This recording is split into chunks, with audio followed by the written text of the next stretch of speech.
Tervist, head ajakirjanikud, alustame pressikonverentsiga ja sõna on peaministril. Aitäh, head ajakirjanikud.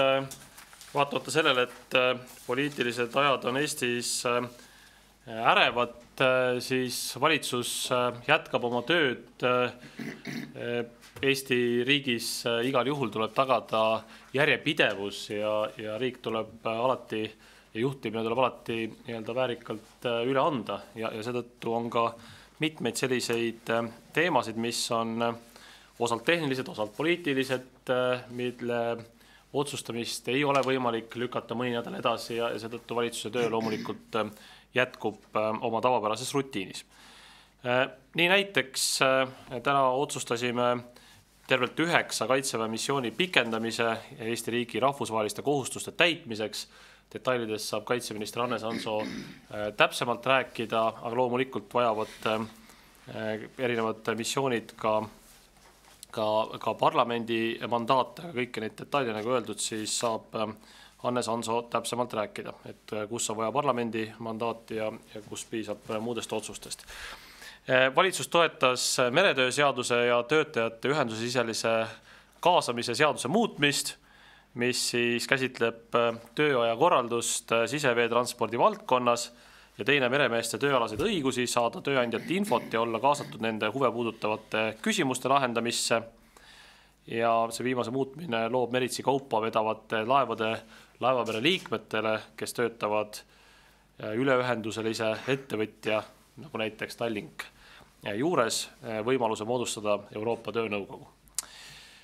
Valitsus otsustas parandada Balti kaitsekolledžis lähetatud välispersonali teenistustingimusi, arvestades kolledži olulisust Eesti riigikaitsele, siis Kaitseministeerium tegi ettepaneku, et hüvitada selle välispersonalile sisseelamisperioodil ehk esimese aasta jooksul Eestist ostetud kaupadelt tasutud käibemaks. Sarnaseid soodustusi on tehtud ka erinevatele diplomaatidele, samuti IT-agentuuri töötajatel näiteks on samalaadne soodustus. Siis valitsus kehtestas rahvusvahelises sõjalises koostöös tekitatud kahjunõude menetlemise, kahju hüvitamise ning kahju hüvitisest loobumise korra. Samuti paiksetest ja liikuvatest heiteallikatest väljuvate saasteainete heidete summaarsed piirkogust Eesti territooriumil ja nende saavutamise tähtajad. Samuti muutis valitsus personali- ja palgaarvestuse andmekogu põhimäärust. Andsime Ida-Viru maakonnas Mäetaguse vallale Mäetaguse alevikus asuva maaüksuse tootmismaa 7500 ruutmeetrit maaküttesüsteemi rajamiseks. Sellega soojendatakse vallale kuuluvaid hooneid. Ja siis kiitsime heaks Eesti seisukohad Euroopa Liidu mitmetes otsustusformaatides. Lisaks täna kell 3 toimub selle detailne esitlus ja seda tutvustavad autorid ise täpsemalt, aga valmis on saanud siis väga pikk ja põhjalik töö majandusarengu töögrupi poolt, kus on siis aasta aega minu hinnangul Eesti parimate majandusekspertide poolt koondatud ideid, kuidas Eesti majandusele uut hoogu anda. Need ideed on süstematiseeritud selliselt, et igas konkreetses valdkonnas, kus nähakse pudelikaela, pakutakse ka konkreetseid lahendusi. Ja nüüd on see raport valmis. Arusaadavalt on poliitilised olukorrad turbulentsed, aga riik on järjepidev, nii et ma väga loodan, et sellest raportist jõuab igal juhul suur osa ideedest töösse, aga mis on täpsemalt need ideed, siis sellest kell 3 riigivanemate saalis Erki Raasuke annab ise ülevaate. Ja lihtsalt meeldetuletuseks, et majandusarengu töögrupi liikmed, kes tõepoolest aasta aega väga intensiivselt selle teema kallal töötasid, on Erki Raasuke, Ardo Hansson, Rutt Altier, Margit Härma, Taavi Veskimägi, Urmas Varblane, Sett Läkman, Rain Rannu, Väino Kaldaja ja kuni siis ministri ametini ka Maris Lauri. Ja samuti osalesid töögrupis nii Riigikantselei strateegiabüroo kui siis peaministri majandusnõunik ja lisaks veel eksperte väljapoolt. Nii et väga esinduslik seltskond, väga põhjalik töö, see on kokku enam kui 60 leheküljel, 71 lehekülge koos kõikide jooniste ja lisadega, nii et soovitan pühendada aega, et sellele kindlasti tutvuda. Ja minu poolt kõik, on küsimusi, vastan hea meelega. Aitäh, jätkame Hannes Hanso teemadega, palun. Tervist ka minu poolt. Tervist ka minu poolt ja rõõm kõiki näha. Ma usun, te kõik tulite siia sellepärast, et tahtsite kuulata mandaatide kohta informatsiooni ja seda ma ka kindlasti annan. Räägin ka sellest otsusest või määrusest õigupoolest, mis puudutab rahvusvahelises sõjalises koostöös tekitatud kahjude nõude menetlemist ja hüvitamist ning ka paari sõnaga Euroopa Liidu kaitseministrite kohtumise seisukohtadest. Kõigepealt mandaadid, mis on oluline ära märkida, et me oleme oma kaitsepoliitikas ja ka välispoliitikas alati hoidnud väga tugevat selget konsensuslikku ühtset joont.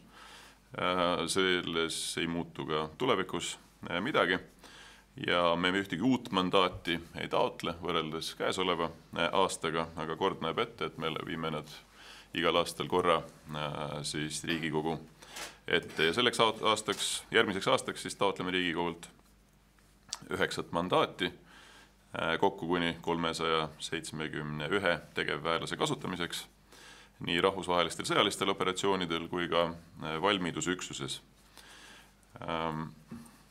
Mandaate taotleme nii NATO, ÜRO, Euroopa Liidu operatsioonidel osalemiseks kui ka USA juhitava tahtekoalitsiooni Inherent Resolve jaoks Iraagis, kus meie instruktorid õpetavad välja Iraagi julgeoleku jõude möödunud sellest suvest siis alates. Jätkame Afganistanis demineerimismeeskonnaga, meil küsime 6 mandaati, Kosovo Force, staabiohvitserid 3 mandaati, siis kui ma nimetasin ära, et osaleme ka valmidusüksuses, siis meil on NATO reageerimisjõudude koosseisus, küsime 220 mandaati, mehhaniseeritud jalaväekompaniile ja selle toetuse elemendile, ka miinitõrjelaevale, erivägedele ja staabiohvitseridele, olgugi, et see üksus või see reageerimisjõud tegelikult baseerub Eestis, aga see on osa NATO valmisoleku paketist, nii et valdavalt nad tegelikult on Eestis, aga mandaat peab neil seaduse järgi olema. Oleme palju rääkinud siin viimasel ajal Euroopa Liidu kaitse dimensioonist ja ka meil on täna 2 operatsiooni, mida juhib siis Euroopa Liit.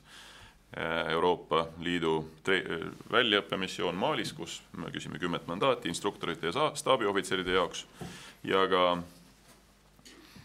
ka UNAFOR Med ehk siis Vahemere operatsiooni jaoks küsime mandaate. ÜRO mandaate ka soovime ÜRO operatsioonidel jätkamiseks. Need on Liibanonis, kus ongi meie suurim tänane välismissioon tegelikult rahuvalveoperatsioon, mida me teeme koos oma heade kolleegidega Soomest ja sinna tahame panustada 50 inimesega ja ka sõjalised vaatlejad ja vaatlusgrupp samas piirkonnas, aga katab vähe laiemat ala Liibanonis, Iisraelis, Süürias, Egiptuses, Malis, vaatlus- ja nõustamismissioon ka 10 mandaati. Ja möödunud suvest koostöös oma Taani kolleegidega oleme ka osalised Inherent Resolve'is Iraagis, kuhu me küsime mandaati kuni 10 kaitseväelasele. Lahingtegevuses nad ei osale, õpetavad välja siis Iraagi personali, et need suudaks ise paremini oma väljakutsetega toime tulla.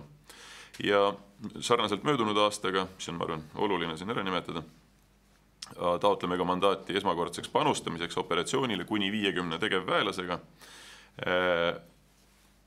See on valmisoleku mandaat, juhul kui tekib olukord, kuhu Eesti peab kiirelt panustama, siis et vältida kõik võimalikku sellist venitamist, mis paratamatult siseriiklikest protseduuridest tuleb. Me oleksime valmis kiiremini reageerima, siis jällegi ÜRO, Euroopa Liidu või NATO juhitud või NATO liitlase juhitud operatsioonile. Et möödunud aasta jooksul või käesoleva aasta jooksul seda kordagi vaja ei läinud, aga selline õigus meil oli, et kaitseminister saab teha valitsusele ettepaneku ja valitsus saab selle operatiivselt siis heaks kiita. Teine teema, mis täna heakskiidu sai, on see, et rahvusvahelises sõjalises koostöös tekitatud kahju nõude menetlemise, kahju hüvitamise ning kahju hüvitisest loobumise kord.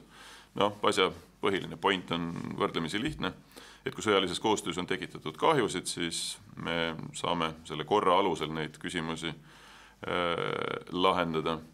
Ja reeglid peavad olema selged, et kahjude hüvitamine, mis on tekitatud Eesti riigi poolt välisriigile ja välisriigis kolmandatele isikutele või mis on tekitatud välisriigi poolt Eesti riigile Eestis kolmandatele isikutele.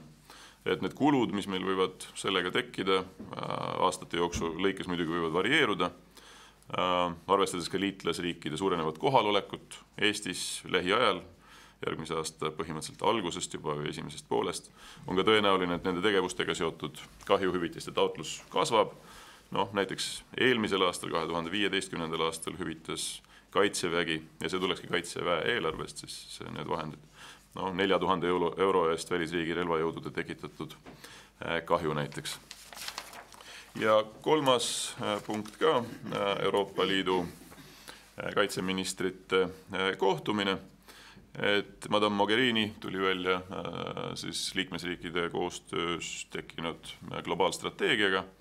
Nüüd oleme valmis sellega edasi liikuma nagu rakenduse võtmes, rakenduskava võtmes ja selle üks komponent 5, täpsustan, üks komponent 6 on ka julgeolek ning kaitse. See on ka valdkond, millega on kiiresti edasi liigutud ja siis juba järgmisel nädalal, 14. esitatakse see rakendusplaan välisasjade nõukogule. Ambitsioonitase selle rakendusplaani osas on ehitatud 3 sambale: väline kriisiohje, partnerite võimearendus ning Euroopa Liidu ja selle liikmesriikide kaitsmine. See viimane vast on tegelikult siin kõige tähtsam, et varem on ainult NATO keskendunud siis otseselt kollektiivkaitsele, siis nüüd selle kõrval nähakse ka ruumi Euroopa Liidu võimalustele tugevdada liidu ja selle liikmesriikide julgeolekut ja näiteks valdkondades nagu kaitsta võrke ja taristut ja julgestada välispiiri, tagada ligipääs, väga peen sõna, ülemaailmsetele hüvedele, näiteks avameri või kosmos või Antarktika. Siin on veel hübriidohud, terrorism, radikaliseerumine, inimeste relvade smuugeldamine ja nii edasi ja nii edasi. Meie oleme alati võtnud nendes küsimustes selle joone, et teeme koostööd seal ja mõtleme kaasa seal, kus me ei tekita mingi paralleelstruktuure NATO-ga või sellist dubleerimist. Tähtis on, et need 2 organisatsiooni, NATO ja Euroopa Liit, täiendaksid teineteist, mitte ei kordaks üle. Ja ka Euroopa Liidu, selle mõtlen kaitse valdkonna sees on tegelikult väga palju asju, mis meil eksisteerivad, näiteks ka lahinggrupid, mida tegelikult kunagi kasutatud ja tööle pandud ei ole.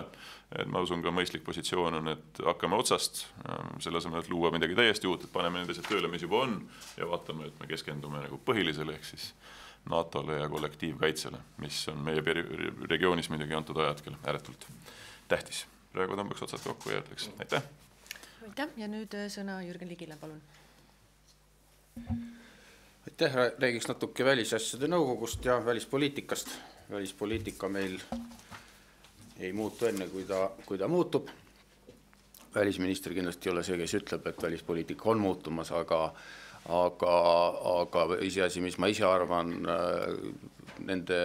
selle valdkonna vedajatest, peaministrist ja välisministrist, muidugi ka kaitseministrist, selle isikust loeb väga palju või sõltub väga palju, milline on tema kirg, instinkt ja ambitsioon ja see on oluline, see ei ole tühi asi. See, mis siis on meil välisasjade nõukogus päevakorras sellest, kõigepealt pühapäeva õhtul on õhtusöök juba mainitud Madame Mogheriniga ja teemaks siis USA presidendi valimised. Ma ei ole näinud Euroopa ministrite nägudel suurt juubeldust selle tulemuse suhtes, aga eks kõik tajuvad, et USA välispoliitika on siiamaani stabiilne olnud, et kampaania ajal võetud hoiakud ja öeldud asjad püütakse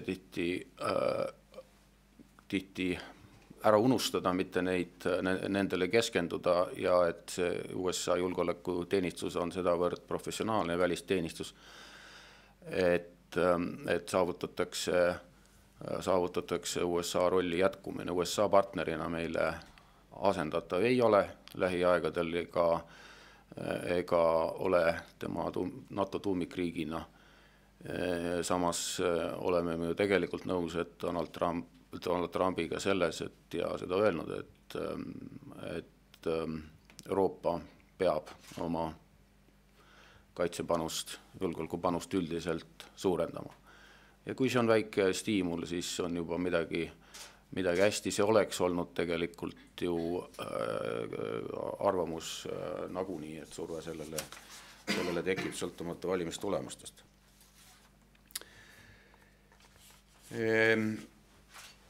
Edasi on meil hommikusöök jälle. Hakkame jälle sööma hommikust ja seekord siis Albaania välis- ja peaministriga. Eesti loodetavasti saame vahepeal magada ka, aga teemaks siis ikkagi Albaania Euroopa Liidu liikmelisuse ambitsioon. Me prognoosime, et läbirääkimised võivad meie eesistumisel alata, kui Albaania kõik tingimused on täitnud. Esimene raport on, või viimane raport, see on siis 9/11, nähtavasti on see 9. november siiski, on üldiselt positiivne. Ja edasi Türgi sündmused on läinud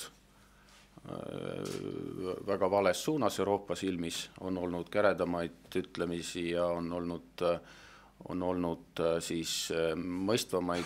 Mina äsja ju kohtusin Türgi välisministriga ja sellelt meeleolult siis mina ei kutsunud nii nagu mõni riik kedagi vaibale, küll aga ma helistasin Türgi välisministrile. Tema kinnitas Türgi kõiki kohustusi rahvusvaheliselt inimõiguse demokraatia teemal, aga kirjeldas ka üsna detailselt või ütleme, kas nüüd just detailselt, aga siiski neid sündmusi. Ja nagu loodetavasti välispoliitika huvilised on ühest Postimehe meie Türgi suursaadiku Türgis artiklist lugenud. Eesti üldiselt ei räägi mitte Türgist, vaid Türgiga. Ja seda me tegime taas, aga me oleme kahtlemata koos Euroopa Liiduga koos mures, mis toimub ja räägime, miks me oleme mures.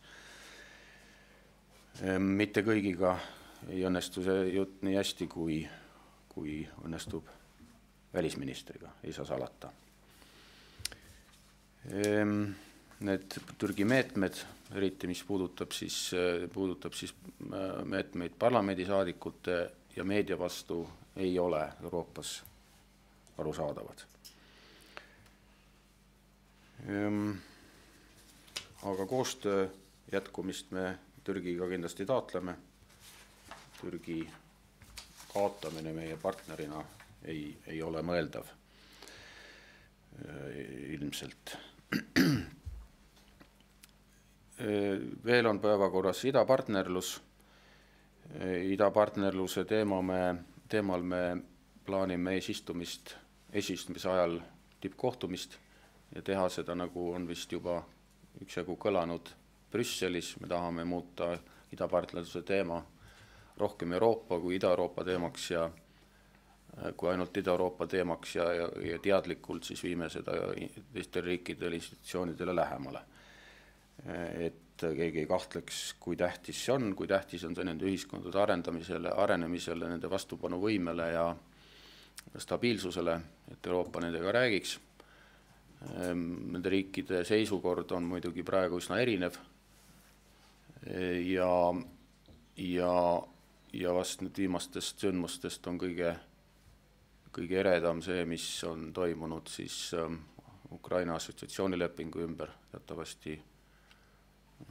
Teatavasti on osadel riikidel kavas või kombeks rahvusvahelisi asju panna referendumile ja tulemusi ei ole sealt veel tulnud selliseid, mida on loodetud, et on äärmiselt kontraproduktiivne Ukraina arengule see, eriti siis kõiges, mis on kas või selle sama õnnetu lennuki teemal see hoiak Ukrainas, et kui siis Euroopa kõik need positiivsed signaalid ühe rahvahääletusega läbi lõikab ja liikmelisusperspektiivile, siin on küll jutt assotsiatsioonilepingust, siis tõmbab joone peale. Nii et on üsna emotsionaalne kogu see asi, aga ka hästi julgeolekupoliitiline, mis toimub ida partneritega. Eesti on hoidnud seda enda prioriteedina, neid riike Euroopale endale lähemal hoida ja neile lootust anda ja stiimulit areneda euroopalike väärtuste suunas ja riigikorralduse. Ja on ka lõunanaabrus. Seda jällegi seegi ajal räägime, et on hea uudis, kui saab süüa nendel kohtumistel. Eelmine mitteametlik lõunasöök oli väga pikk ja emotsionaalne. Ma usun, et ka see tuleb, põhiteema on jälle Süüria teemaline ülemkogu häid tulemusi või nagu lõpuni sellist üksmeelt ei näidanud, hea tulemus muidugi oli, aga sõnastuse mõttes oli ka mõningane siis, ütleme, tõrge, mida on ka meedias piisavalt kajastatud. Nüüd on see teema uuesti üleval ja me endiselt kui mõelda siis Süüria ja Venemaa suunas, tahaksime arutada kõiki meetmeid, mis on nende riikide, nende režiimide ohjeldamiseks seal piirkonnas vajalikud. Ja muidugi on teema veel Iraak, kus prioriteet peab olema Daeshi purustamine, tegelikult peaks ta olema ka Süürias ja mis paraku praegu ei ole siis välissekkumise puhul nii olnud tingimata. Ja Liibüat arutame, seal on küsimus siis riigi ühtsuses ja territoriaalses terviklikkuses, mida igati püütakse saavutada. Tänan! Aitäh! Ja nüüd küsimuste kord, aga ma palun teil teha natukene kõvemat häält, sest meil ei ole täna mikrofoni. Et kõigepealt siis mikrofon on ära.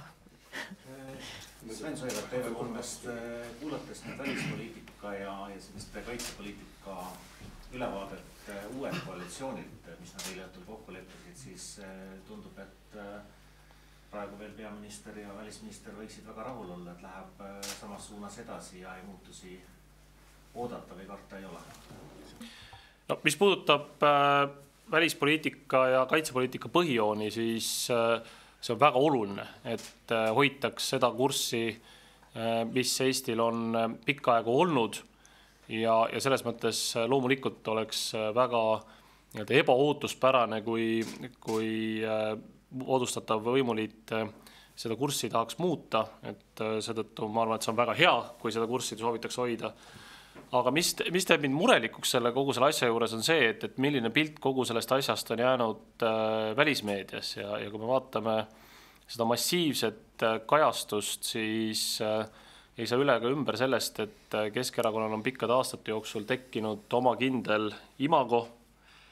Me saame aru, et see ei ole tegelikult mitte sellepärast, et Jüri Ratas või Kadri Simson oleks välispoliitikas midagi sellist öelnud, aga me teame, et põhilised välispoliitika kõneisikud on olnud näiteks Yana Toom, ka Stalnuhhin on päris palju sõna võtnud ja kui guugeldada need viimase paari aasta väljaütlemisega seda, mis on Edgar Savisaarega seonduvad asjad olnud, Moskvas käigud, mitmed asjad, et siis Google on seda loomulikult täis ja sealt on tekkinud ka sellised üsna õõvastavad pealkirjad, mida tegelikult Eesti kohta kindlasti lugeda ei taha ja mille kohta tuleb väga palju seletusi anda, et et Jüri Ratas ei ole pro-Kremlin ja nii edasi, nii edasi, nii edasi, et kui mul oli umbusalduse järgselt päris palju ka kaamerad ja mikrofone rahvusvaheliselt pressid, siis ma pidin ikkagi väga põhjalikult seletama seda ja Jüri Ratast personaalselt kiitma ja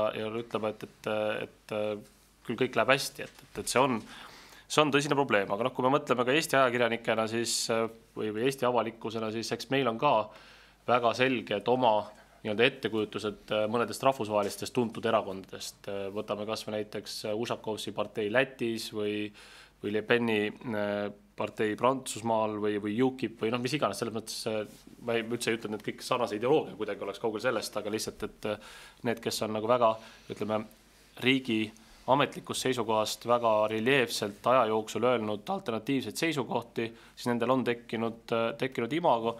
Eks küllap me kõik saame aru, et üleöö see ei muutu ja kui Ušakovsi parteis valitaks uus esimees, siis küllap Eesti ajakirjanikud ikkagi teatud inertsina käsitlevad selle partei ideoloogiat sellest nii-öelda ajaloolisest tagast lähtuvalt. Nii et selle teemaga peab nüüd igal juhul väga palju tööd tegema. Ma olen täiesti kindel, et Hannes on seda valmis tegema. Ma olen täiesti kindel, et me kõik tegelikult peame seda tegema ja selgitama, sellepärast, et Eesti hea maine nimel on väga palju pikkade aastate jooksul tööd tehtud ja me tegelikult ei taha Eesti kohta sellist asja lugeda ja selle tõttu me peame olema valmis ka kõik seda väljapoole kommenteerima. Muidugi, mis kindlasti aitaks ja seda ma olen ka Jüri Ratasele otse öelnud ja eile oli sellest juttu ka Foorumi saates, et peaks olema mingigi nagu selge deklaratsioon sellest, et partei kurss mingites küsimustes põhimõtteliselt muutub, välisjulgeolekupoliitika küsimustes näiteks. Et nii kaugu lihtsalt öeldakse, et ei, me tegelikult ei muuda midagi, lihtsalt see küsimus minu hinnangul jääb. Ei ole mina siin nagu kohtumõistega, kuna mulle on ka tähtis Eesti maine ja väga-väga tähtis. Ma tunnen peale seda 2,5 aastat peaministri ja 4 aastat valitsuse liikmena väga suurt vastutust Eesti maine pärast, siis ma arvan, et selline mingisugune selge deklaratsioon personaalselt just Jüri Rataselt tegelikult ilmselt on vajalik ja öeldagi, et ongi põhimõtteline kursi muutus ja ongi, et see on ainuke asi, mis võib nagu lohutada.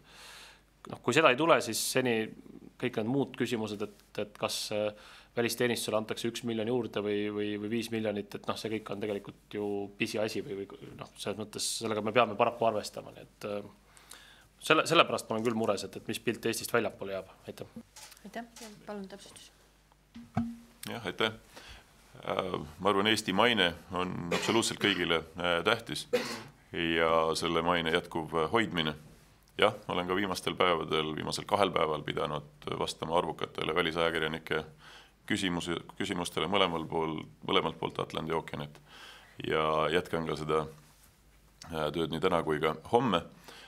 Ka need välisjulgeoleku kaitsepoliitika aluspõhimõtted, mis me eile kokku leppisime, on juba tõlgitud inglise keelde, jagame neid loomulikult kõikidele oma saatkondade kaudu ja ka siin resideeruvatele saatkondadele ja ka välisajakirjanikele, et mingit võbelust sellistes küsimustes ei tekiks.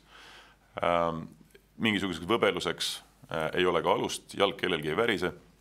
Ütlen ausalt, et olles, ma arvan, ka teatud Keskerakonna liikmetega, kellega me eile maha istusime, elus võib-olla vahetanud rohkem mitte kui 20 lauset, siis ka mina täpselt ei teadnud, mismoodi need seisukohad seal kujuneda võivad või millised nad välja näevad. Minu suureks üllatuseks valitses nendes küsimustes, mis ma arvan meie riigi jaoks on nagu fundamentaalse tähtsusega rahvusvahelises plaanis. Üksmeel, ei hakka kõiki asjusid ette lugema, milles me kokku leppisime, aga seesama, mille kohta veel ametis olev peaminister ütles, et see kas miljon sinna tänna ei ole võib-olla suur muutus välisteenistuse ressurssides. Meil käisid eile eksperdid, kes ütlesid, et see oleks väga suur ja oluline panus, kui me saaksime tugevdada nii Ameerika Ühendriikides kui teatud Euroopa pealinnades oma diplomaatilist võimekust. Nii et mina ei alahindaks kindlasti seda. Leppisime ka kokku selles, et nii Euroopa Liidu kui ka NATO liikmelisus ja sellest tulenevad õigused, kohustused, suhted on garantiiks meie julgeolekule ja hea olule, et kahepoolsed suhted Ameerika Ühendriikidega jäävad eriliseks prioriteediks ja omavad erilist kaalu. Samuti nimetasime ära spetsiaalselt selles tekstis näiteks selle Ukraina suveräänsuse teema ja ka Venemaa vastaste sanktsioonide teema, ehk siis leevendamise eelduseks saab olla üksnes Venemaa naasmine rahvusvahelise õiguse üldtunnustatud põhimõtete juurde.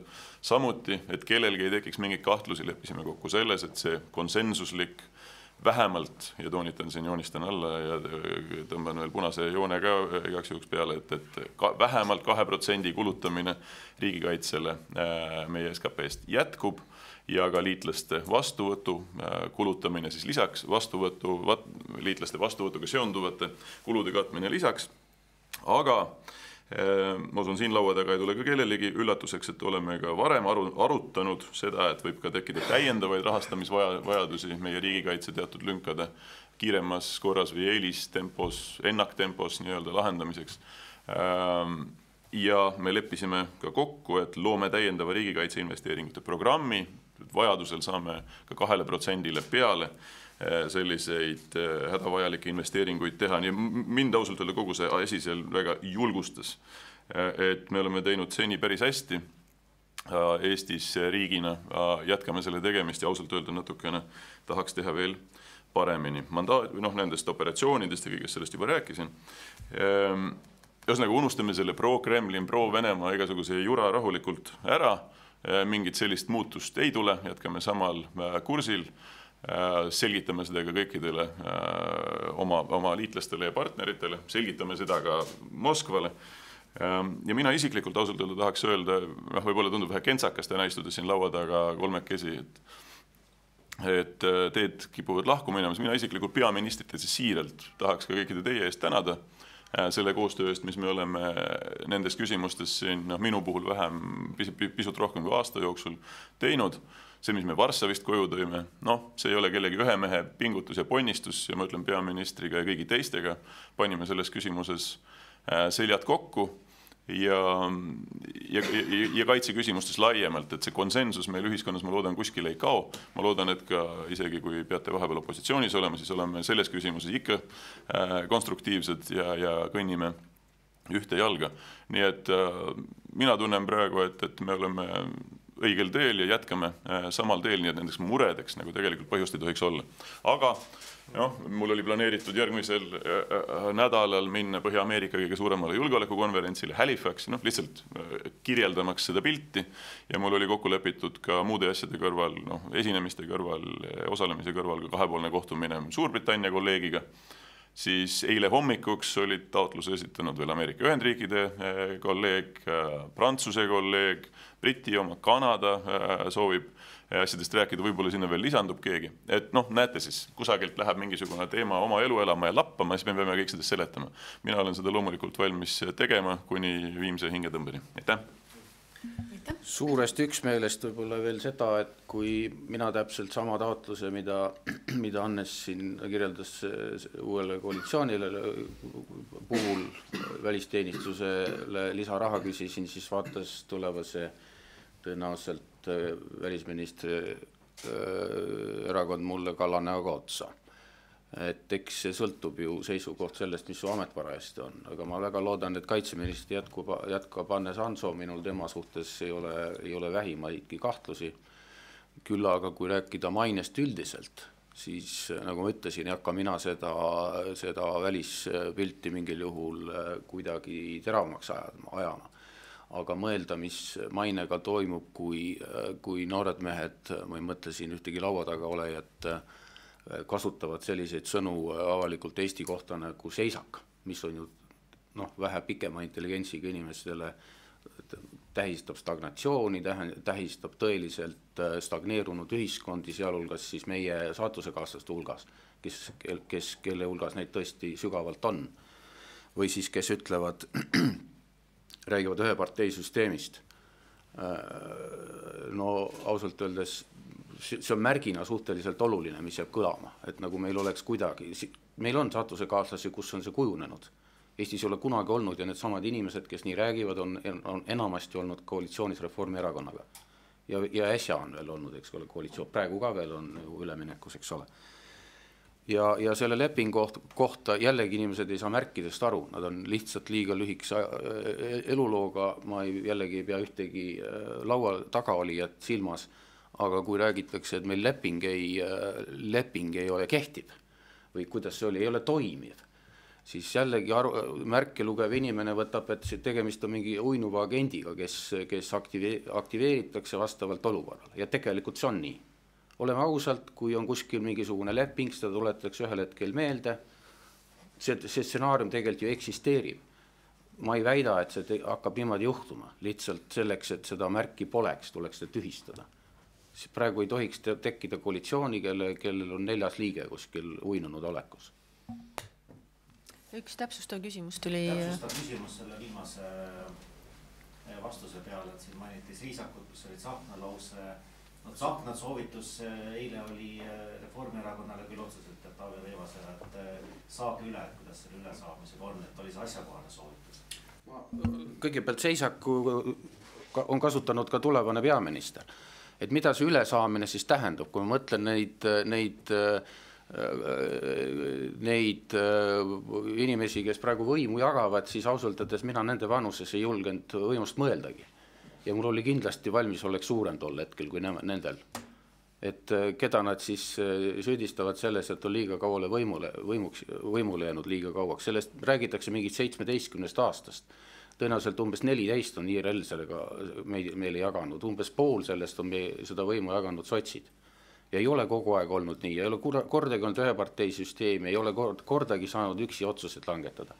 Et see on suhteliselt täbematu, kui meie demokraatiat sellistelt märgistatakse. Samas on saatuse kaaslasi, kus on de facto ühe partei süsteem loodud. Kus tegelikult ka on. Ja see on ka rahvusvaheline maine. Et ärme ehitame seda. Jah, kõigepealt ma soovin ka Hannes tänada, et meie koostöö on olnud absoluutselt laitmatu ja Hannes on teinud ministrina väga head tööd ja ma loodan, et tal õnnestub ka seda tööd igal juhul jätkata.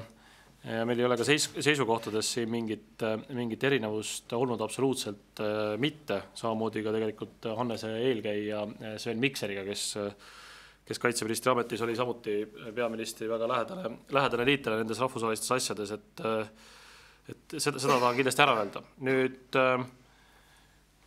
kui luuakse uut koalitsiooni, siis tegelikult selle kandev idee peab olema ikkagi uued säravad mõtted, soov pakkuda midagi nii-öelda sisulise alternatiivina, aga selle selgrooks ei saa olla lõputu nii-öelda Reformierakonna kritiseerimine või mustamine ja veel vähem saab selle selgrooks olla Eesti mustamine. Et kui räägitakse, et Eesti on seisakus, siis see ei ole küsimus, mis on kuidagi seotud ühe või teise erakonnaga, see on minu meelest Eesti halvustamine ja minu meelest täiesti põhjendamatu halvustamine. Et näidake mulle siis seda konkreetset asja, mis Eestis seisakus on. Eile ma selle kohta küsisin, jah, tõepoolest Margus Tsahkna ütles selle kohta, et saa üle. No, ma küsisin omast arust viisakalt, aga ma võin seda iga kord 10 korda veel üle küsida, et mis see täpselt on, aga tegelikult seal ei ole ju mõtet. Me saame kõik aru, et see on olnud viimase kuu aja selline nii-öelda väljamäng, et leida mingigi õigustus sellele, et teistsuguse ideoloogia koalitsioon kokku panna. Me saame sellest tagantjärgi väga ilusasti aru ja las ta siis olla. Et nüüd võiks olla nagu see aeg ümber, et Reformierakonda sarjata, nüüd võiks tõesti pakkuda ka reaalseid ideid. Me anname omalt poolt ka nii-öelda panuse. Esimene soovitus oli see, et mõelda julgeoleku teemal mitte ainult nendele nii-öelda väikestele lisarahadele või suhteliselt väikestele, mis on kindlasti oluliselt, loomulikult, aga lisaraha on igas valdkonnas abiks. Aga et palju olulisem on see, et kas suudetakse kuidagi veenvalt ka potentsiaalse peaministri isikus demonstreerida kursimuutust just konkreetses erakonnas. Selles küsimus ei pea sotsidega IRL demonstreerima kursimuutust, vastupidi, nemad peavad demonstreerima oma sellistest seisukohtadest kinnihoidmist, küll aga just selleks, et USA kaitseminister ei oleks ärevuses või kes need Kanada ja kes kõik sinuga kohtuda soovivad, et selleks on vaja, et peaministri pretendent nii-öelda demonstreeriks seda seisukoha muutust. Teine asi, kust minu hinnangul saab uusi säravaid ideid ja mida absoluutselt vabalt ma soovitan kasutada, on see sama majandusarengu töögrupi raport, mis on täna üleandmisel. see saab avalikuks, siit saavad koalitsioonileppe koostajad noppida välja, see kokku oli vist 62 ideed. Ma arvan, et mida rohkem neist ellu viiakse, seda parem Eestile. Nii et kui ei ole endal uusi häid mõtteid, siis vähemasti siit leiab. Aga jah, ma arvan, et ühegi nii-öelda tulemusliku valitsuse kandev idee ei saa olla see, et keegi teine kuskil on paha või et Eesti on paha. Kuulge, me vaatame Eesti arengut ja ma ütlen, et mitte ühegi asja pärast ei ole põhjust Eesti inimestel häbeneda ükskõik millise saatuse kaaslasega võrreldes. Mitte ainult see viimased 1,5 aastat, mis me oleme koos koalitsioonis olnud, mitte ainult see natuke enam kui 2,5 aastat, kui mina olen olnud peaministri ametis, tegelikult kogu see 25 aastat, kus on olnud väga erinevad valitsused, on tegelikult Eesti liikunud väga õiges suunas.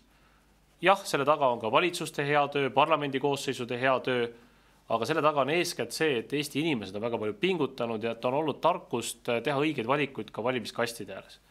Ja nüüd öelda ükskõik kellele, et see töö kõik tegelikult on jama ja et Eesti olukord on halb, ma arvan, et seda tegelikult ei ole vaja.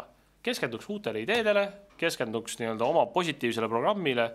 Ma arvan, et Eesti inimesed ei hinda seda mustamist sugugi ja ei ole ükski edukas valitsus see, kelle narratiiv on kas Reformierakonna või Eesti mustamine. Aitäh.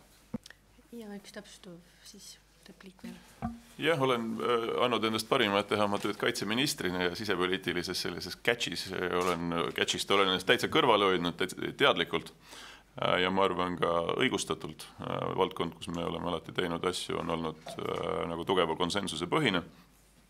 Ja seda juttu kuulates mõistetavalt praegu on väga emotsioonidest selline tiine aeg ja ma usun ka, et aja jooksul küll see retoorika rahuneb, aga need lihtsalt kommentaariks öeldud paarile väitele, et ma arvan, mis on tähtis, et me peame ka riigina endale aru andma, just nimelt mitte alavääristades seda riiki, vaid et mingi läänemeelsuse garant näiteks siin riigis ei saa olla üks erakond.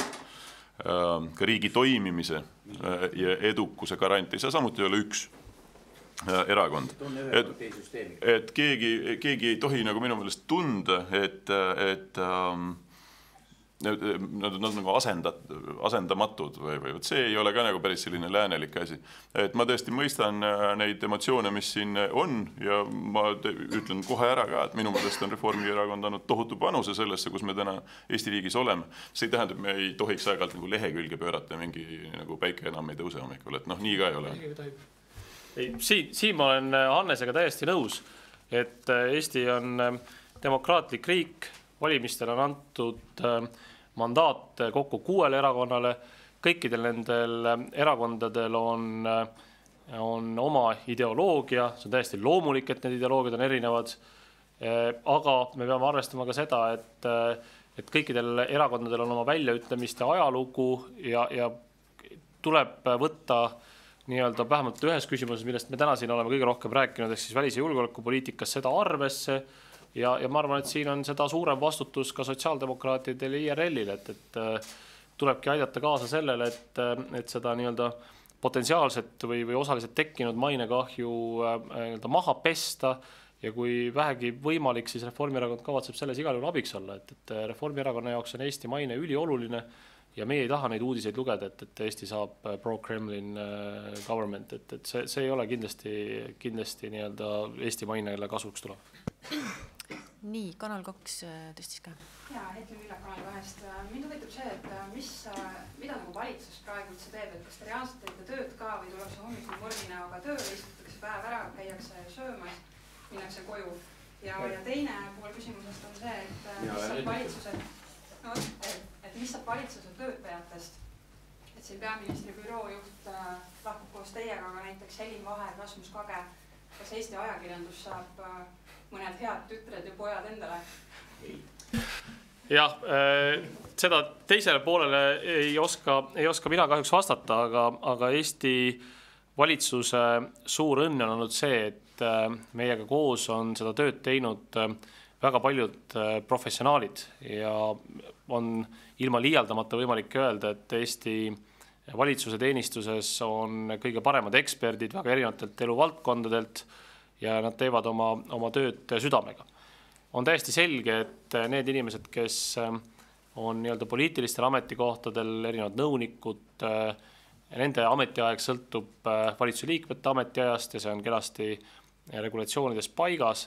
Aga mis puudutab valitsuse tööd, siis igas olukorras tuleb tagada töö sujuv üleandmine. Ja mitte keegi meist ei ole huvitatud, et kogu see pingutus, mida me oleme teinud nende pikkade aastate jooksul, et see nüüd kuidagi raisku läheks. Ja seepärast on kõikide ministrite, kõikide ametnike eluline huvi see, et üleminekut ette valmistada, sellele kaasa aidata ja loomulikult see võtab oma nii-öelda paar nädalat aega, see ei teki hetkest. Mille pärast mul on tegelikult kõige suurem mure on see, et kuidas võimalikult sujuvalt üle anda meie välissuhtlemist nagu laiemas mõttes, et just tipptasemel välissuhtlemist, et kui lühikese aja jooksul vahetub nii riigipea kui valitsusjuht, siis sellega läheb tegelikult ikka enne väga pikk aeg, enne kui suudetakse ligi lähedaseltki samaväärne kontaktide võrgustik tipptasemel taastada. Välisminister tuleta ka meelde. Välisminister loomulikult samamoodi, absoluutselt täiesti nõus.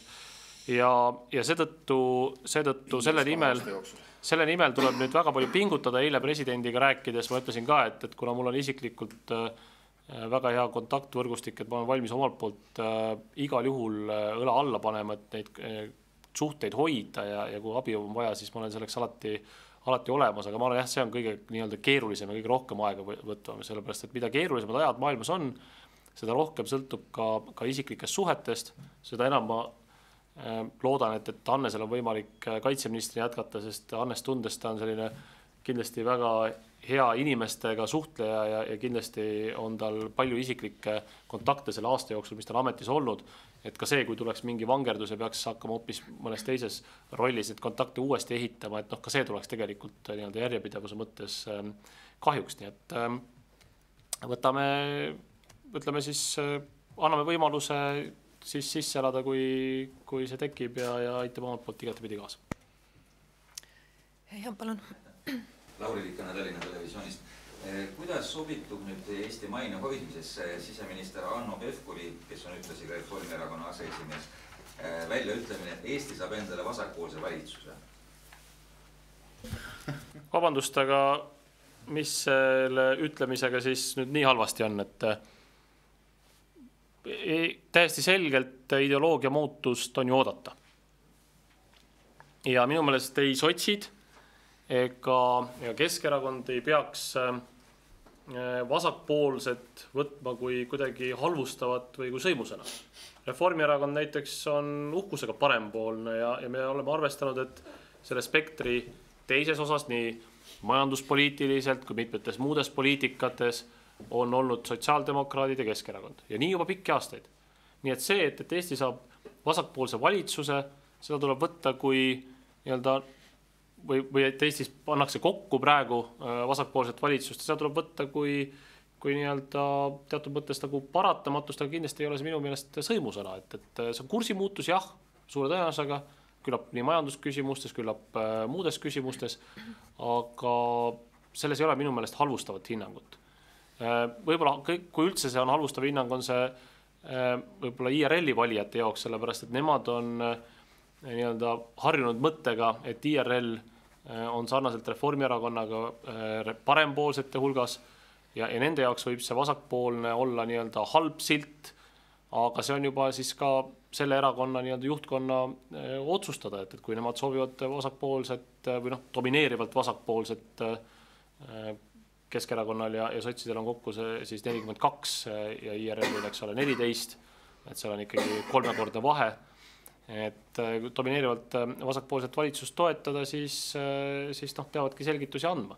Aga veel kord, parempoolsus on täiesti aus mõiste ja vasakpoolsus täpselt samamoodi, et mina arvan, et keegi peaks ennast võtma, et see kuidagi solvang on, et see on lihtsalt fakti nending. Täiendaks ka paari sõnaga, et mulle meenub kõike seda vestlust kuulates kuulus Hiina vanasõna, ma arvan, et olete seda varem ka kuulnud, et see on, et tähtis ei ole, mis värvi kass on, aga tähtis on, et ta hiiri püüaks. Vasakpoolne minu jaoks võrdub põhjamaisega. Me oleme igal tasandil endale seadnud, iga minu kõrval istuvad Reformierakonna liikmed nagu selle, et me tahaksime ühel hetkel jõuda nii-öelda sinna Põhjamaa staatuseni ka ühiskondlikus mõttes, heaolu mõttes, kõige selle mõttes. Et kuidagi seda sõna nagu, ma ei tea, halvustada või tõesti ei ole kohane, ma olen täiesti nõus. Üks isiklik märkus veel tegelikult, et olles elanud ikka päris paljudes riikides üle maailma, siis see, mida need niinimetatud Eesti vasakpoolsed peavad vasakpoolsuseks, on tõesti võib-olla vasakpoolne meie tänases sellises nagu maailmakäsitluses. Tulin just Taanist, kus on täna võimul parempoolne, olgugi et vähemusvalitsus, ja ma rääkisin oma Taani kolleegiga ja ausalt öelda maksundusministriga ürituse käigus sellest, et millised oleks Eesti sotsiaaldemokraatide ülimalt vasakpoolsed plaanid, et teeks ühe maksuakna näiteks veel ja siis tõstaks üle teatud mingi summa teenivate inimeste nagu tulumaksu 29%. Nad keegi saanud tooli pealt maha kukkuda, sest ma rääkisin seda püsti seistes, aga taanlaste jaoks, mis on nagu, kus on uus valitsus ja mis käsitleb ennast parempoolse valitsusena, midagi sellist on täiesti jahmatav. Selles debatis nagu võtame asja rahulikult ja vaatame, et me saaksime teha asju, millega me saame riiki edasi viia. Ja ärme unusta ära, meil on lihtsalt fakt, eks, et sissetulekute vahe poolest, selle Gini koefitsiendi poolest, Eesti on kõige suuremate sissetuleku erinevustega riik, on üks vaesete inimesed kõige vähem ja see lõhe rikastega on kõige rohkem. Ega see ühiskondliku tasakaalu mõttes ausalt öelda, väga nagu hea ei ole, et ma ei tea, kas me peame sellesse debatti siin minema, aga ma võtaks selle nagu hirmud igasuguse vasakpoolsusega maha ja ma usun, et me leiame ilusa kompromissi, nii et ei ole mõtet nagu pabistades. Ma arvan ka, et ei ole ükski ideoloogia või vähemasti nendes piirides, mis Eestis ideoloogiad on esindatud parlamendis kuidagi sõimusõna ja keegi ei pea seda solvanguna võtma. Eestis on väga selgelt olemas liberaalne erakond, Reformierakond, Eestis on olemas sotsiaaldemokraatlik erakond, on täiesti selge, et nendel on erinevad maailmavaated ja neid saab paigutada ka parem vasakskaalale. Ja küsimus on lihtsalt selles, et mida ühe või teise erakonna valijad neid tootavad, aga muidugi see, kui tekib nagu majanduspoliitikas debatt, siis ma arvan, et see on kindlasti väga põhimõtteline ja väga eksistentsiaalne küsimus, et kas sellelt madalatelt tööjõumaksudelt ja sellelt kursilt lihtsalt maksusüsteemilt, väga väikeselt maksuaugult, et kas sellelt teelt soovitakse ära pöörata, sildistamata, et kas see on nüüd vasakpööre või mingi muu pööre, aga lihtsalt soovitakse ära pöörata, siis loomulikult sellega riskid kaasnevad ja selle üle tuleb igal juhul ühiskonnas debatti pidada ja kas see nimetatud 29% tulumaksumist, ma saan aru, et sa rääkisid ühe loodava valitsuse plaani välja, et see 29%... Ei rääkinud plaani välja, mul see meenub mingitest paberitest, et kunagi sellise ettepaneku me tegime. Arusaadav. Et kui see 29% tulumaksu, minul tõstab küll väikse hirmu palgele, sellepärast, et kui me mõtleme, mis on see edu alus Eestis, siis see on kindlasti see, et inimeste palgad tõuseksid. Ja selleks, et inimeste palgad tõuseksid, tuleb neid ka keskkonna mõttes soodustada. Ja kui panna kõrgemale palgale kõrgem maks, siis see loomulikult pärsib selle palga kasvamist. Nii et jälgime huviga neid ettepanekuid, kui nende hulgas on ka 29% tulumaks, siis kavatseme igal juhul oponeerida. Ma siis pean selle ära korrigeerima kohe, sellist ettepanekut ei ole keegi teinud, mingi valimisplatvormis kunagi meil selline lubadus oli, kirjeldasin olukorda, kuidas ma seletasin seda olukorda taanlastele. Ei ole sellist ettepanekut keegi teinud, võtame kõik kohe oma. Nii, minu jaoks vasakpoolsus on siiski see, et kui öeldakse inimestele, et riik on kas teie paigalseisu või edasiveo mootor, et ühiskonna juht ja õpetaja on partei ja valitsus. Parempoolsus on see, kui inimestele öeldakse, et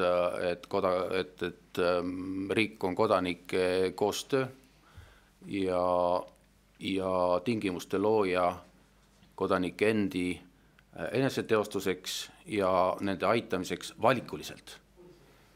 mitte ülalpidamiseks, vaid valikuliseks aitamiseks. Need, kes vajavad abi, saavad abi, aga eelkõige riik keskendub asjadele, mis tähendavad koostööd ja võimaluste loomise. Põhimõtteline asi ja see on selles stardis olnud üks innetumaid asju, sealhulgas ei ole küll öeldud, mitte see määrimine, mitte see vasakpoolsuse sõna ei ole määrimine, vaid see, et riik on paigalseisumootor, et Eestis on seisak ja nüüd meie tuleme, tõmbame majanduse käima, kusjuures ei järgne mitte ühtegi ideed.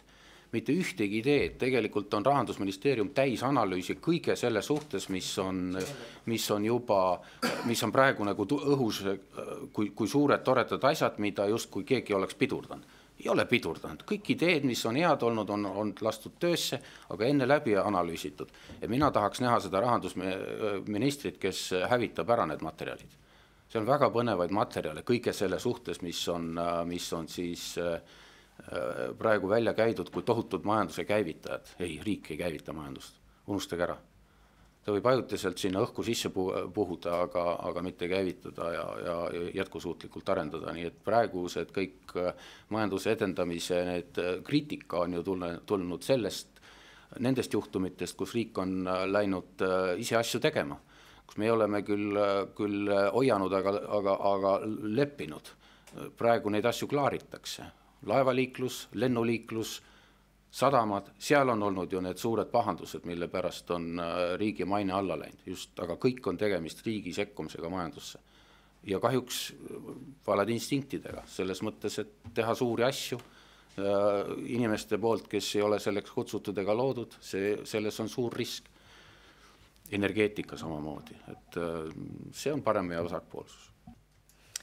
Nii, aga nüüd me lõpetame tõesti. Aitäh!